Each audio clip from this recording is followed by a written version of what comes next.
이제부터 들레즈 얘기를 합니다.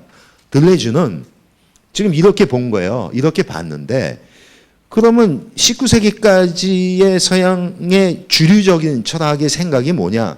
지금 꼭대기 윗줄에 있는 것들이 쭉 계보적으로 이렇게 왔는데 들레즈는 이렇게 정의합니다. 야, 이거는 이렇게 이성 정신 자아 뭐 이 위에 있는 뭐 보편 본체 이런 등등 얘기한 것들은 다 뭐냐? 한마디로 동일성을 주장하는 것이다. 이렇게 봐요. 그것에 비해서 이 밑줄에 놓이는 것은 동일성에 반대인 차이죠. 차이라고 하는 거예요. 차이. 자, 동일성이라는 말, 영어로는 아이덴티티인데 쉽게 생각하세요. 똑같다는 거야. 동일성은 똑같다는 거잖아요. 똑같은 거. 근데 이때 시간을 넣어보세요. 언제나 똑같은 거. 어제도 오늘도 내일도 똑같은 거. 과거, 현재, 미래를 거쳐서 언제나 똑같은 거. 만약 그런 게 있다면 어떻게 돼요? 변치 않는 거죠. 언제나 똑같다는 건 뭐야? 언제나 변화하지 않지. 변했다면 달라진 거잖아요. 똑같은 게 아니죠.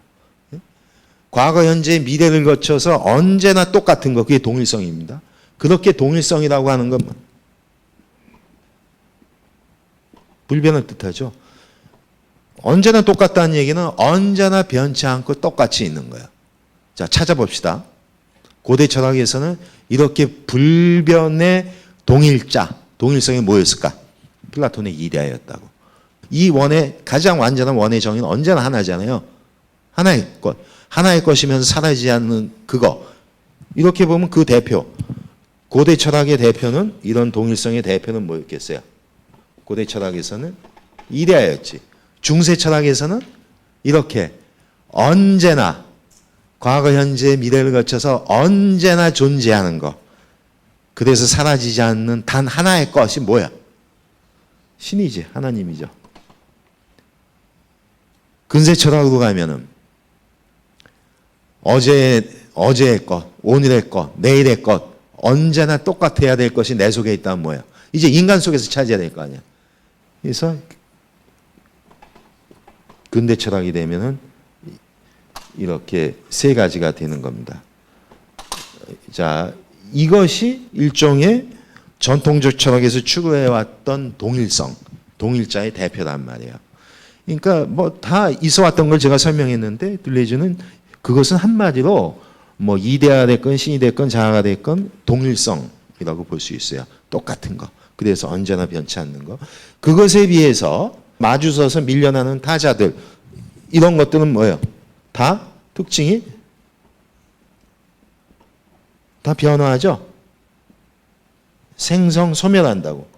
그래서 들레즈는 이 생성이라는 말을 하죠. 그리고 이 불변은 존재라고 볼 수 있어요. 이거는 생성이고. 그러니까 이런 겁니다. 그러니까 앞에까지의 전통 철학을 자기 시대로 정리하는 거예요. 앞에의 주류적인 철학, 이데아와 신과 자아를 중심으로 형성되어 왔던 것들은 한마디로 동일성을 추구하면서 불변의 존재를 지향했던 거라면은 이제 자신이 하고 싶은 거는 그 반대에 있던 차이, 변화 생성인데 이 세상의 것들은 뭐예요? 다 생성, 소멸, 변화하고 있죠.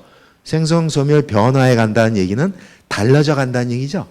달라져 간다는 얘기는 다 차이 난다는 얘기지.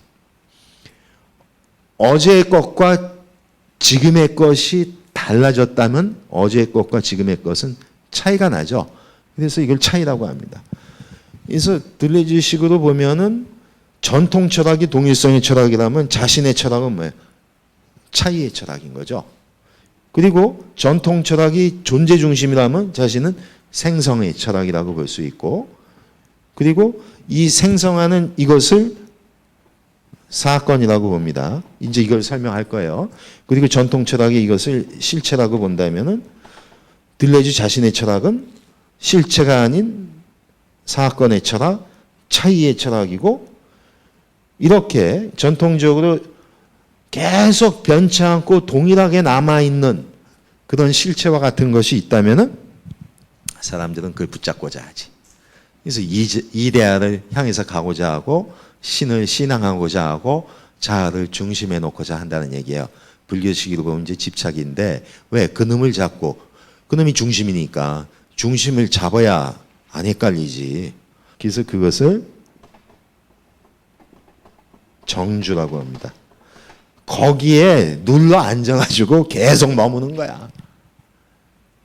이게 전통 철학을 그렇게 보는 거예요. 니들은 이런 것들, 이대하신 자아 등등 영원히 변치 않는 동일한 어떤 것을 찾아놓고 거기에 깔고 앉아서 나오지 않는다는 거예요. 이게 정주라고 보는 거예요.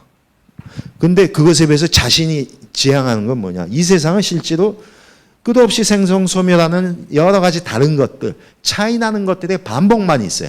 이 차이 나는 반복이 드러나는 걸 사건이라고 합니다. 그리고 이런 세상을 사건의 방식으로 본다면은 붙잡을 게 없지. 왜? 다 생성소멸하면서 다 차이 나는데 세상은 어떻게 가는가? 생성소멸 변화한다는 거예요. 불교식으로 보면 연계함으로 무상하다는 거예요. 무상하니까 잡을 것 없다. 그러니까 무집착, 무주도 가지요. 불교에서는 이걸 무주라고 그래. 잡을 거 없으니까 머물지 말라고 그러잖아요. 그럼 정주의 반대는 무주지. 근데 무주라고 쓰면 뭐라고 해요? 그건 너무 베낀 것 같잖아. 그러니까 어떻게 돼?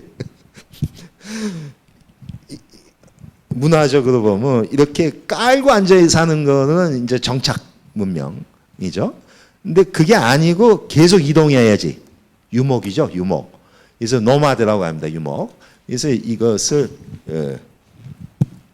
유목이라고 보는 거예요. 유목. 그러니까 계속 머물러 있지 않고 이동하듯이 어디에 중심에 깔고 앉아 있지 않고 끝없이 유동하고 유목하는 이런 것들을 얘기를 하는 겁니다. 이런 것이 자신의 철학이라고 얘기를 하는 거예요. 따라서 좀 길게 얘기해야 되는데 들레주의 입장을 이해하려면 바로 앞에 것까지의 주류 철학의 특징을 이해해야 되고 그 주류를 동일성 그리고 자신의 지향점을 차이 이렇게 보는 겁니다. 자, 그래서 여기서 동일성과 차이죠. 그러니까 한마디로 전통 철학의 동일성이라면은 들레주 자신의 철학은 차이의 철학이라고 하는 거예요.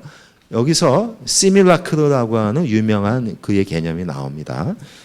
이 프랑스 말이죠. 시밀라크르.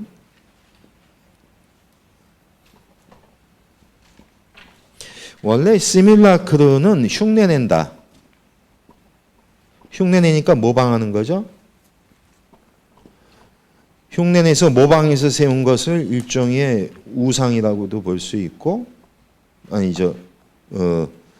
또는 모상이라고도 볼 수 있죠. 그런 거예요.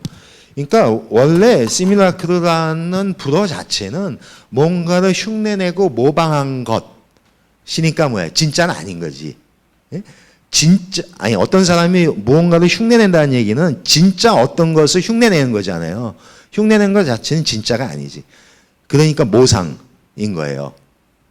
그래서 말 뜻은 원래 그건데 이걸 플라톤 철학에 적용하면은 여기 보세요. 완전한 원이 모범이 되는 형상이라면 그것을 모방해서 그린 것, 모상들은 그려진 원, 허유의 가상이 되겠죠.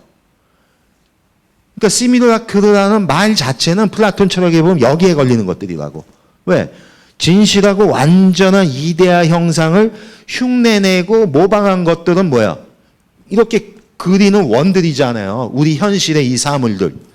그러니까 플라톤이로 보면은 여기 이쪽 줄에 이 가상, 이쪽 줄에 온 이런 현실의 사물들 또는 현실 플라톤식으로 보면 이거는 가장 이상적인 거라면은 이것은 구체적으로 드러난 어떤 현실을 얘기하는 거죠.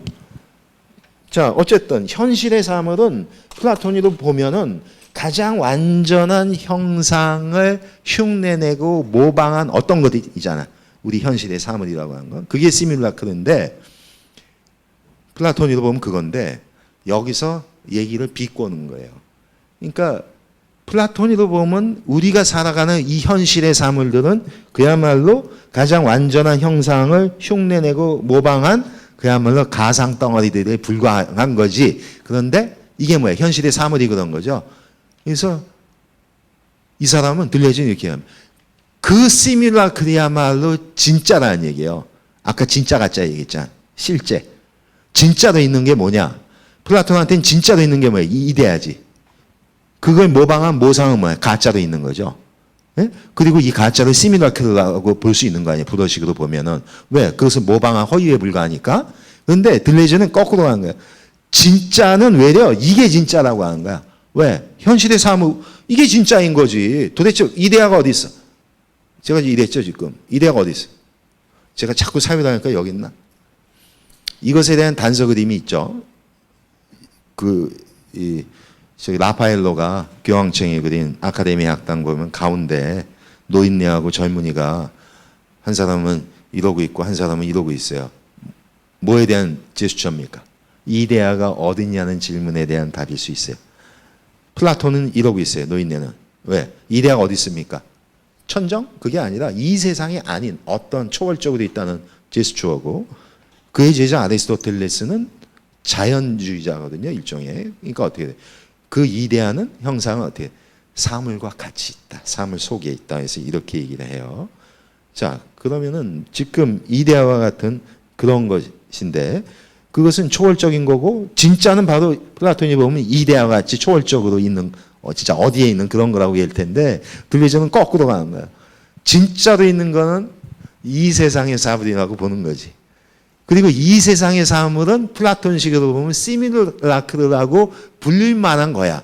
근데 그 시밀라크르 어찌 보면 그것은 플라톤은 너는 그게 모방한 것이고 가짜인 것이고 우상에 불과한 것이라고 했지만 네가 시밀라크르라고 부를 만한 그것이야말로 진짜라는 얘기야. 왜? 우리 현실의 사물이니까. 그래서 이렇게 시밀라크르로 드러나는 이 현실의 사물들의 것들을 사건이라고 하는 겁니다. 사건. 자, 그럼 이제 사건 얘기를 해야 돼요. 사건. 자, 그 전에 이 차이라고 하는 것도 반복과 결합을 합니다. 그래서 들레즈는 이 차이와 반복을 두 가지 방식으로 나눠요. 차이 없는 반복과 차이 있는 방법을 나누죠. 그러니까 차이 나는 방법과 차이 안 나는 방법이죠. 반복이죠. 차이 없는 반복. 아무 차이가 없이 그냥 똑같이 반복되는 거예요. 이게 일종의 동일자의 움직임의 방식입니다. 동일자가 계속 반복돼서 재현되는 거예요. 아까 동일자의 대표가 뭐였어요? 이데아, 신, 자 같은 거죠. 이 동일자가 있으면서 이것들이 시대마다 재현되는 거야. 이데아가 재현되니까 그린 여러 가지 원으로 재현되죠. representation 재현된단 말이에요. 그리고 신이 재현되니까 피조물이지. 피조물 속에 신이 재현됐으니까 우리는 그걸 인정하고 신앙을 해야 된다고 할 테고 자라는 것이 이 세계 속에 재현이 돼. 그러니까 관념론적으로 구현이라는 이런 방식 또는 정신주의, 유물주의, 유신론식으로 이렇게 가겠죠. 그런 재현의 방식으로 차이가 나지 않고 계속 반복되는 거예요. 동일자가. 일종의 동일성의 논리입니다. 이것이 그 전에 그리스적으로 보면 피타고라스가 얘기했던 코스모스 같은 거. 그러니까 이 세상에는 수학적으로 이루어진 불변의 법칙 같은 게 있어서 그 법칙에 따라서 세상은 간다. 여러분 상식적으로 그렇게 생각하잖아. 이 세상에는 불변의 법칙이 있고 그 법칙이 작동하면서 이 세상은 굴러가는 거야. 근데 한마디로 그게 다 구라라는 거야. 그렇게 망고불변의 법칙과 같은 게 어딨냐. 그건 다 동일성의 논리가 같다는 거예요. 그러니까 코스모스라는 말에 전제되어 있는 수적인 불변의 법칙과 같은 거. 플라톤이 이데아와 같은 거죠. 그런 불변의 법칙 같은 건 없다는 거예요. 그러면 과학은 뭐냐? 과학은 그런 법칙 좋아하죠. 이게 이제 이 과학 시간이 아니어서 그러는데 요새로 같으면 이제 복잡계 과학 같은 건데 법칙이라는 말보다 패턴이라는 말을 쓰셔야 됩니다. 앞으로는 법칙이라는 말은 우리가 상식적으로 불변의 법칙 하듯이 진짜 변치 않는 게 법칙인 거예요. 근데 패턴은 뭐라 할까? 어떤 주어진 기간 내에서의 어떤 일관성 정도입니다. 그러니까 달라질 수도 있지. 예? 그러니까 그런 거예요. 그런 패턴 같은 건데 지금 그 비슷한 얘기를 하는 겁니다. 그래서 차이 없는 반복은 그냥 동일한 것이 계속 재현되는 방식이에요. 그게 이제 코스모스 같은 게 그랬고, 그래서 언제나 동일한 방식으로 재현되니까 언제나 똑같이 될 거 아니에요? 그러니까 이때 인간이 좋은 점은 그것을 장악하기가 쉽다고. 그러니까 그 법칙만 알면은 그 법칙이 작동되는 세계를 지배하기가 용이하죠. 상당히 이제 심플하게 세상을 보고자 하는 거고, 과학의 역할은 심플한 법칙을 만드는 식으로 가겠죠. 하지만 이런 과학, 또는 더 나가면 도덕, 그건 뭐예요? 불변의 법칙을 놓고 그 법칙이 각 영역 속에서 재현되는 걸 주장하잖아요. 그 일종의 동일자의 반복이다, 이렇게 보는 겁니다. 그러니까 불변을 지향하는 계통이죠. 이게 전통적 방식이라면 자신은 차이화하는 반복, 차이나는 반복, 차이가 있는 그런 반복이에요. 그러니까 차이 나면서 계속 반복되는 거죠. 차이 난다는 얘기는 달라져 간다는 얘기죠. 다르니까 차이 나는 거니까. 달라져 가면서 계속 변화해 가면서 반복된다는 거예요. 그러니까 그래서 엄밀한 불변의 법칙보다는 어떤 패턴을 강조하는 거고, 그래서 코스모스보다는 카오스와 코스모스를 합친 거. 여기 보시면은 고대 그리스에서 보면 카오스와 코스모스는 무한정과 한정, 무와 유라는 식으로 상반되는 거였잖아요. 근데 요새는 어떻게 봐야 돼요? 합쳐봐야 된다는 얘기입니다. 요새는 어떻게 합치니까 카오스하고 코스모스를 합쳐서, 그래서 혼돈과 질서를 합치니까, 그래서 이제 복잡계라고 하는 게 나오는데, 혼돈으로부터 어떤 질서를 찾아내는 뭐 이런 방식인데요. 어쨌든 그때의 질서는 엄밀한 법칙이라기보다는 패턴에 가까운 그런 것들입니다. 그래서 이렇게 차이나는 반복이 세상이 움직여가는 그런 것이다, 이렇게 보고요. 이런 차이나는 반복, 이런 것은 결국 변화를 긍정하는 논리인데, 이 불교의 연기법이라고 하는 것이 여기에 맞다고 볼 수 있습니다. 그러니까 연기, 모든 것들은 서로 의존해서 일어난다라고 하는 연기는 이 다르마죠. 이 다르마를 법이라고 그래가지고 연기법이라고 하는데, 이 다르마도 지금 이런 식으로 나가면은 로우, 법칙이라기보다는 패턴에 가까운 거라고 이해도 좋습니다. 우리 연기라고 하는 거를 법칙이라기보다는 이제 패턴적인 그런 건데, 이런 것들이 그 차이나는 반복과 유사할 수 있습니다. 그래서 아까 이렇게 차이나는 반복이 드러나는 것은 이제 사건이라고 해서 시밀라크로 해서 나왔던 거죠. 근데 이 사건이라고 하는 것과 비교할 만한 것이 사실입니다. 사실과 사건은 다르다는 얘기야. 한마디로 사실은 그냥 일어난 일이에요. 일어난 일. 그런데 사건은 그 일어난 일로서의 사실에다가 의미가 부여된 겁니다. 그러니까 사건은 사실 플러스 의미다, 이렇게 볼 수 있어요. 그러니까 단지 일어난 일. 채플린의 영화 중에 이제 모던 타임스를 보면은 채플린이 좀 오지랖이 넓잖아요. 이것저것 되지도 않게 간섭하고 그렇게 다니는데, 대도시에서 사거리에서 있는데 시위라는 거예요. 노동자들이 그 뭐를 올려달라 했든지 막 시위를 으쌰으쌰 하면서 막 수십 명이 때를 지어서 이렇게 걸어가고 있는데, 그 앞에서 트럭이 뒤에 뭐 나무나 이렇게 길쭉한 거를 싣고 가잖아요. 그러면은 뒤에 부딪히지 말라고 뒤에다가 깃발 붙이죠. 지금도 그 깃발, 뭐 빨간색 깃발 같은 거를 그 나무 뒤에다가 싣고 가는데, 덜컹해가지고 깃발이 떨어지는 거예요. 붉은색 깃발이. 상황은 그렇습니다. 사실 팩트를 얘기하면은, 이 또 오지랖 넓은 채플린이 그걸 그냥 있겠어요? 그러니까 깃발을 주워가지고 트럭에 주려고 멈추라고 이 깃발을 막 흔든다고, 이 깃발 가져가라고. 근데 묘하게도 회전을 이쪽에서 시위대가 꺾어지더니 채플린 뒤에서 으쌰으쌰 하면서 가는 거야. 근데 경찰이 진압하기 위해서 딱 보니까 뭐야? 채플린이 주동자지, 저놈이. 이 사실에 의미가 부여되는 거예요. 의미는 어디서 부여돼요? 관계의 맥락에 따라 부여됩니다.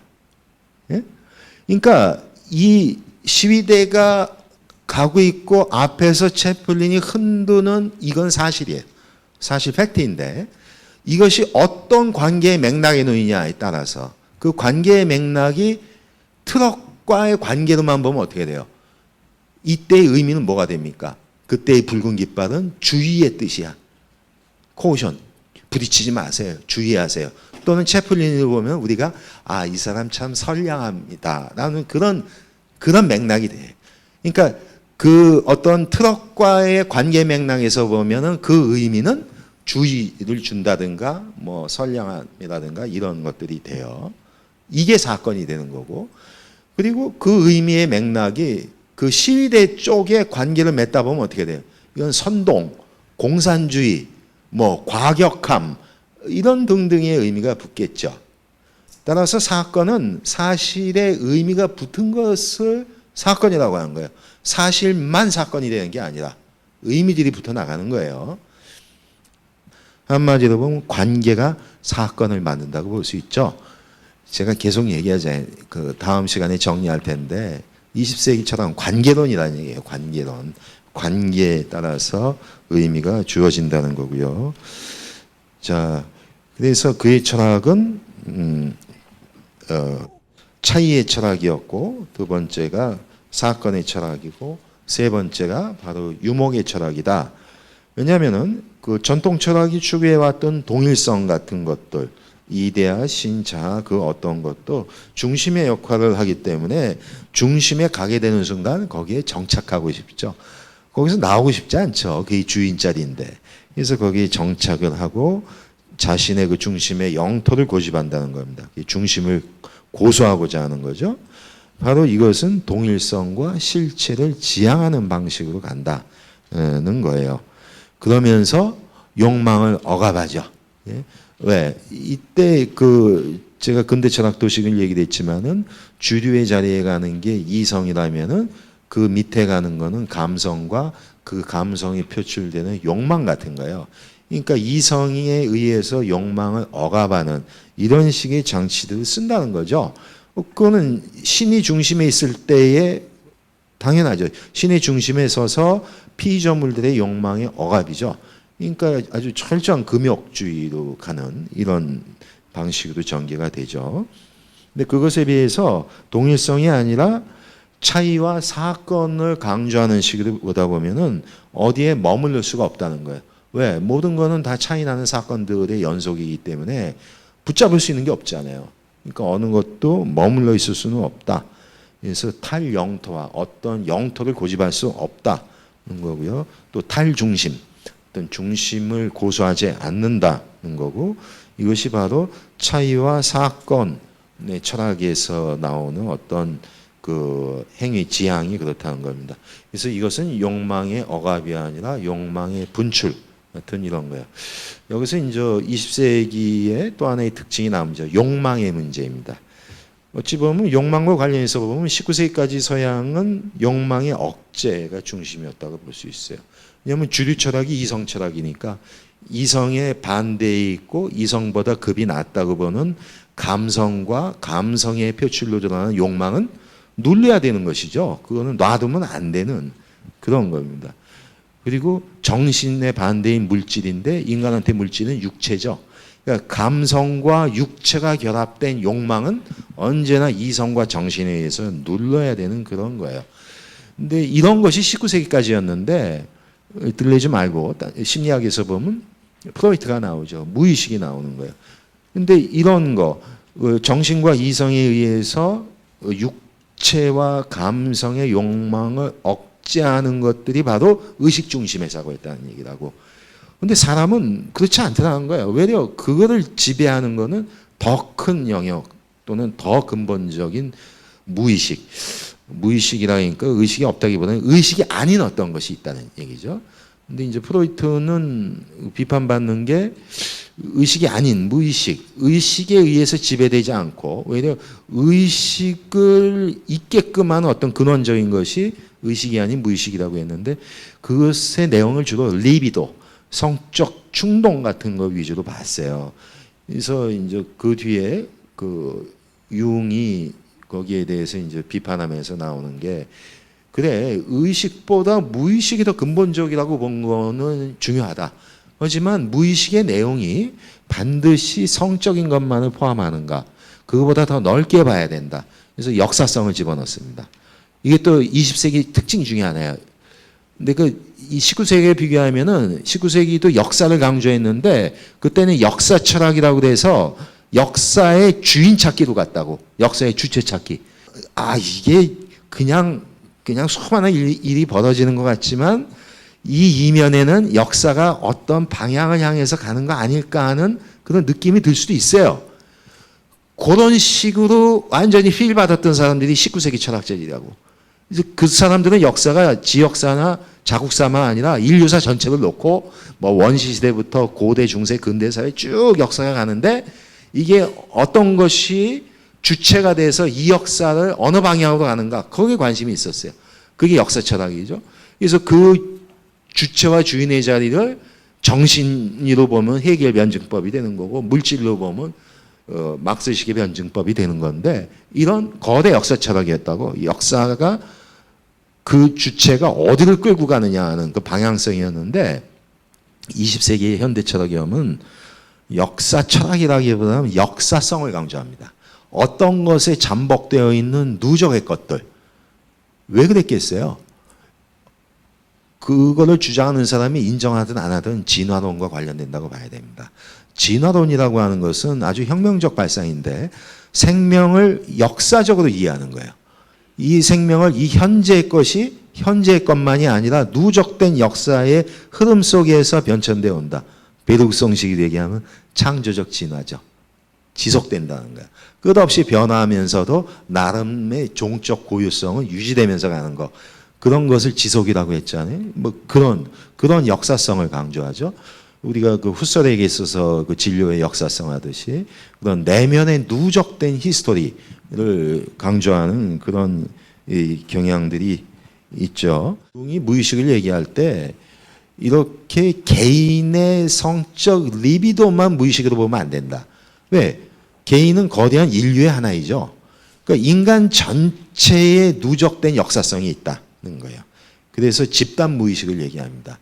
개인의 성적 위주의 무의식이 아니라 집단 무의식. 그래서 집단의 원형. 인간의 어떻게 보면 수많은 역사 속에서 켜켜이 쌓여온 어떤 역사의 유산으로서의 원형 같은 거, 뭐 그걸 강조하는 식인데 어쨌든 그런 것도 그 무의식이라고 봐서 의식보다는 이제 무의식. 근데 이렇게 무의식들을 강조하다 보면 욕망이 부활되는 경향이 있어요. 그 19세기까지는 욕망의 억압이었는데 이제는 욕망의 분출. 적어도 욕망을 누르면 안 된다는 경향인데 지금 들레즈도 그런 경향이라고 볼 수 있습니다. 그래서 인간은 이제 욕망하는 기계라고 보는데 이걸 또 재밌는 표현으로 기관 없는 신체라고도 표현합니다. 어떤 통일된 그 어떤 것에 부속돼서 봉사되어가는 그런 방식을 거부하겠다는 뜻이라고 볼 수 있습니다. 그렇기 때문에 통일된 어떤 그 이성적 정신에 의해서 억압되는 욕망 그런 것이 아니라 그렇게 된 것이 이제 신체 속에 기관화되어 있는 거죠. 근데 그런 기관화되지 않은 신체, 그러니까 거기에 봉사하고 끌려가는 것이 아니라 자신의 욕망을 분출하는 그런 걸 얘기합니다. 기관 없는 신체는. 그래서 이거를 욕망하는 기계라고도 해요. 그럼 이때의 기계는 뭐냐? 기계론적 생각을 공격하는 거거든요. 그래서 어떤 것을 기계에 부품화시키는 것을 공격하는 거기 때문에 들레즈가 인간을 기관 없는 신체로서 욕망하는 기계라고 할 때에는 기계가 가진 상징성, 어떤 힘을 상징하는 겁니다. 힘. 그래서 어떤 욕망의 힘 이런 것을 상징하는 거다 이렇게 볼 수 있습니다. 자, 이런 식으로 그 욕망의 억압이 아닌 분출의 방식으로 가게 됩니다. 자, 그래서 뭐 중간중간에 들레즈 얘기하면서 이제 불교 얘기도 좀 했었는데 한번 정리해서 비교를 하면 이렇습니다. 들레즈가 전통 철학을 동일성의 철학이라고 하고 자신을 차이의 철학이라고 하는데 이 차이, 즉 차이나는 반복이죠. 차이나는 반복, 계속 달라져 가면서 반복되면서 변화해가는 이런 생성, 변화의 것인데 그리고 그렇게 갔었을 때의 그 질서라고 하는 게 있다면 그거는 패턴이다. 고정불변의 어떤 법칙 같은 것이 아니라 느슨한 패턴 같은 건데 이런 그 차이나는 반복은 수많은 차이나는 조건들의 중첩이라고 볼 수 있어요. 그게 뭐예요? 불교의 연기죠. 특히 이런 건 화엄하고 잘 맞습니다. 중중무진연기라고 그러죠. 연은 이제 인과 연인데 인이 이제 직접 조건이라면 연은 간접 조건일 수 있는데 이런 인과 연의 어떤 작동을 연기라고 본다면 특히 연이라고 하는 수많은 나머지의 간접적 조건들이 계속 의존한다는 거죠. 그러니까 이것은 서로 의존해서 중첩이 되는 겁니다. 중첩되고 반복되는 거죠. 차이나는 수많은 조건들이 중첩 반복되는 거, 이것이 연기 또는 중중무진 연기, 차이나는 반복, 이렇게 볼 수 있는 거고요. 예를 들어서 여러분 스님들 절에 있으면 뭐 큰 나무가 있죠. 그러면 요새 보면은 아주 치성하게 그 잎이 우거지고 그럴 거예요. 그러면은 작년 6월 말에도 그렇게 있었겠지. 그죠? 재작년 6월 말에도 그랬고 10년 전에도 그랬을 테고 뭐 대체로 한 수백 년 묵었다면은 뭐 100년 전에도 그렇게 요때쯤에는 저렇게 잎을 열리고 이렇게 있었겠지. 그럼 작년에 그 나무와 지금의 그 나무는 같나? 어떻게 답하라겠어요? 같기도 하고 아니 같기도 하고 언제나 중도로 하면은 별 문제가 없습니다. 같은 것도 아니고 다른 것도 아니라는 건데 들레즈는 뭐라고 했을까요? 차이나는 반복이죠. 예? 작년의 그 나무와 현재의 그 나무는 일단 보면은 같은 것 같지. 그렇잖아요. 잎사귀 숫자도 달리고 또 기후에 따라서 녹음의 정도가 다르죠. 예? 같은 작년과 같은 날짜여도 그 일조량과 또 그 바람 불기에 따라서 녹음의 정도가 조금 다르고 이파리의 개수도 다르고 뭐 조금 뭐 그 나무가 성장할 수도 있고 어쨌든 그렇죠. 똑같지 않죠. 다 차이가 나요. 그러면서도 뭐예요? 기본적 패턴은 반복된 겁니다. 그래서 작년에도 있었고 금년에도 있고 내년에도 있을 거예요. 반복으로. 근데 똑같은 것의 반복이 아니라 차이 나면서 반복돼 가는 거예요. 그게 이 세상이 다 그런 거라는 거예요. 지금 나무의 예를 들었지만은. 그런데 이렇게 차이 나서 반복될 수 있다는 얘기는 불교식으로 보면 수많은 인과 연, 그 조건들의 의존을 통해서 변화해 가는 거라고 볼 수 있습니다. 아까 얘기했던 일조량의 차이만이라도 봐도 분명히 다르잖아요. 근데 이런 것들이 다 인과 연 중에 연에 속할 수 있는 그런 것들이죠. 그래서 이런 수많은 조건들에 의한 변화, 이런 것이 인과 연의 반복, 차이나는 반복, 이렇게 볼 수 있죠. 이러다 보니까 들레즈가 동일성을 비판하잖아요. 세상이 그렇게 똑같은 게 변치하는 게 어디냐. 다 차이나는 것이 진짜다 하는 건데 불교식으로는 뭐예요? 이런 동일성에 해당하는 것이 대승불교로 보면 자성이라고 볼 수 있어요. 자성이라는 말을 주의하셔야 됩니다. 자성이라는 말에는 불교에서 두 가지의 큰 뜻이 있어요. 중관불교, 중관학에서 보면 이때의 자성은 실체성을 뜻합니다. 이럴 때에는 이 자성은 비판해야 되죠. 즉 무자성, 공이라고 하는 겁니다. 공은 자성이 없다. 자성이 비어있음을 얘기합니다. 왜? 연기하니까. 연기하니까. 지금 모든 것은 수많은 조건에 의해서 계속 변화해 가니까 실체적으로 고정불변하게 있는 것, 그런 자성은 없죠. 그래서 자성이 비어있다. 그래서 공이라고 그래요. 그래서 대승에서 중간불교에서 얘기할 때 자성은 비판해야 하고 부정해야 될 자성이라고. 하지만 중국으로 넘어가서 선불교가 되면 이때의 자성은 비판하고 부숴야 될 것이 아니라 어떻게 돼? 찾고 회복하고 봐야 될 겁니다. 그걸 뭐라고 해요? 견성이라고 그러지. 견성은 견자성의 준말이라고 볼 수 있습니다. 자성을 보는 거예요. 자성을 보고 찾는 거죠.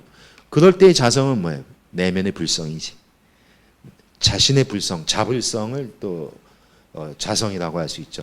근데 이거는 이제 중국식 맥락, 선불교식 맥락이에요. 그러니까 자성이라는 말은 맥락에 따라 잘 보셔야 돼요. 인도 중간불교로 가면은 자성은 부정해야 되는 거고, 중국 동아시아식 선불교로 가면 자성은 견성해야 될 거지.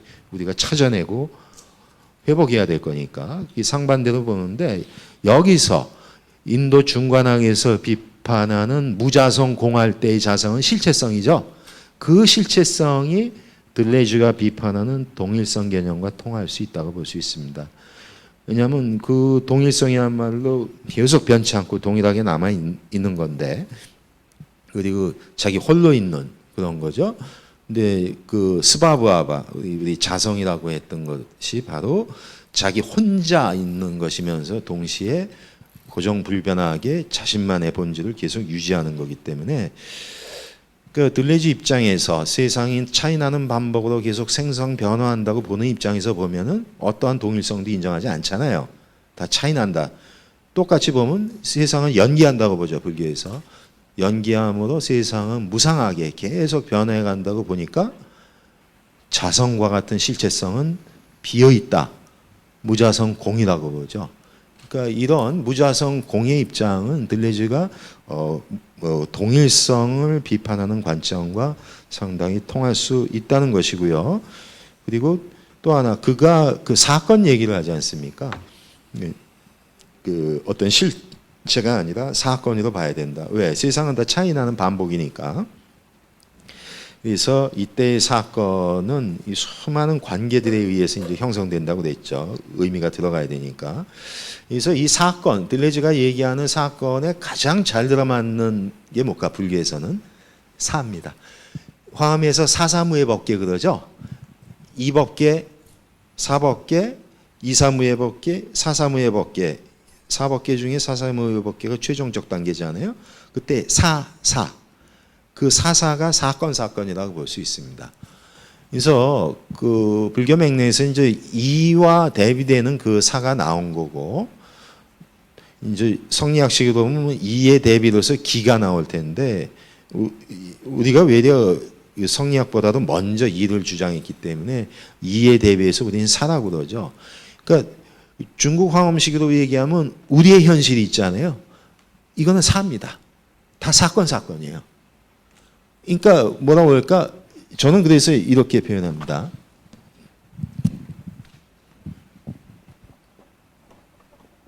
물이 아니라 사로 보자.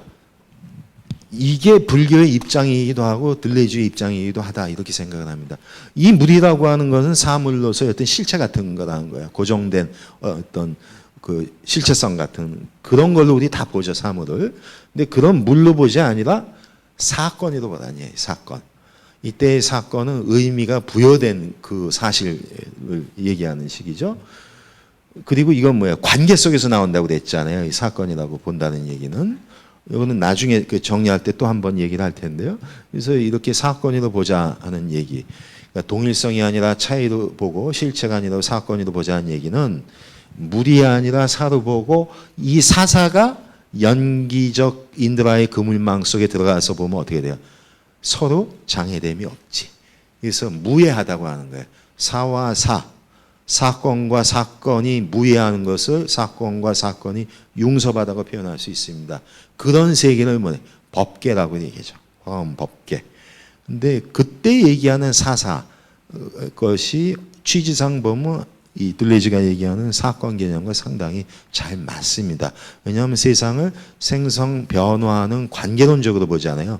그럼 불교하고도 통하기 때문에 이렇게 볼 수 있고, 세상을 그렇게 볼 경우에 살아가는 방식은 정주의 방식이 아니라 유목의 방식이 된다고 그랬죠. 왜? 잡을 게 없으니까. 이건 뭐 불교의 기본 입장이죠. 예? 무상하다는 건 다 흘러가는 건데 그 잡을 수 뭐가 있어요? 강물에서 바보지. 그 잡으려고 하니까. 근데 마찬가지로 그렇게 붙잡을 수 있는 것은 없다는 건데, 예를 들면 이제 금강경에 사상 부정하잖아요. 아상, 인상, 수자상, 중생상. 뭐 이것도 뭐 철학적으로 보면 아상은 이제 자라고 하는 어떤 관념, 인상은 인간이라고 하는 관념. 물론 이제 이게 뿌드갈라 같은 거기 때문에 좀 더 다른 방향에 볼 수 있는데, 일단 여기 인간이라는 관념이라고 보시고, 수자는 이때 영혼을 얘기합니다. 찌바. 그러니까 영혼이라고 하는 관념. 중생상은 이때의 중생, 무리중자죠. 중현, 여러 가지 조건들에 의해서 일어난 것. 그러니까 존재자 같은 거예요. 세상에 존재하는 것, 존재자. 이런 관념들을 세우지 말라는 얘기야. 왜? 거기에 실체가 없기 때문에. 그래서 이렇게 사상을 부정해서 상이 없다는 이런 얘기를 하는 것은 그렇게 상이 없으니까 어떻게 돼요? 무주죠. 그러니까 금강경에는 공 얘기는 거의 없어요. 무상과 그 어떤 것에도 붙잡을 만한 상이 없으니까 어떻게 돼? 어디에도 머물 데는 없다. 머물지 말라는 얘기죠. 그게 금강경의 기본적 얘기인데 둘레지식은 뭐예요? 어떤 것 때도 상이 없다. 다 차이 나는 반복일 뿐이라는 얘기죠. 고정된 실체성은 없고 그러니까 어떻게 돼? 머물 데가 없다. 정주하지 말라. 유목이라고 하는 건데 이렇게 보면은 어떤 삶의 방식을 설명하는 것도 유사한 점이 있다는 거예요. 제가 계속 또 반복적으로 강조하는데 똑같은 건 없습니다. 그래서 들레지하고 지금 불교 얘기했는데 들레지하고 불교하고 똑같아요? 같긴 뭐가 같아요? 똑같은 게 어디 있어요? 지금 똑같은 거 없다고 그랬잖아요. 차이가 나. 하지만은 반복되는 게 있어. 뭐 세상을 보는 관점, 소위 실상을 알아차리는 그 눈, 그런 건 비슷한 거 있어요. 그러니까 비슷한 게 뭐예요? 부처님께서 이 세상은 연기하는 거야. 그래서 고정불변한 게 없고 다 무상하고 그러니까 무아인 것이고 그걸 모르고 잡으려고 하니까 고가 증식되는 것뿐이다. 그러니까 머물지 말고 가려는 거 아니에요. 지금 같이 보죠. 세상을 볼 때 이 세상은 동일성 같은 걸로 포장돼서 붙잡을 만한 게 없다는 거예요. 다 차이나는 반복으로서 사건들의 연속일 뿐이다. 그럼 어떻게 살겠어요? 거기 정착할 데가 어디냐는 얘기예요. 유목적 자세로 집착하지 말라는 건데, 그래서 이렇게 보면은 표현 방식이 조금 다를 수 있지만 세상을 보는 안목 그리고 실상을 보는 눈 이런 데 있어서는 분명히 통하는 점이 있다. 이렇게 볼 수 있겠습니다. 예, 여기까지 해서 마치도록 하겠습니다.